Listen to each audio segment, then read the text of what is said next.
Sins of the Spirit. We must remember that it is by the mercy of Christ that we are saved from being what we might have been. "There goes John Bradford, but for the grace of God," said a good man when he saw a criminal being led to execution. We are too apt to take the credit to ourselves for our circumstances. Imagine that you were born of poor parents out of work in Whitechapel, and had to pick up your living in the docks. Or that you were a working girl in Bethnal Green, trying to keep your poor parents or nurse a sick brother out of making matchboxes at 2 and a farthing a gross. And then thank God you were spared the temptation to a bad life, which they have to undergo.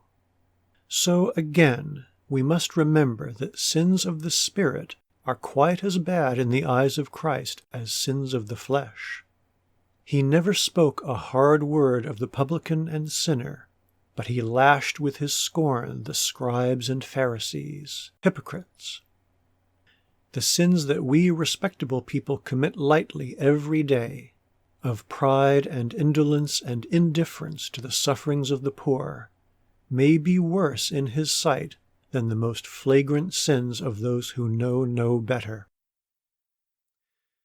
Friends of the Master, Bishop Winnington Ingram.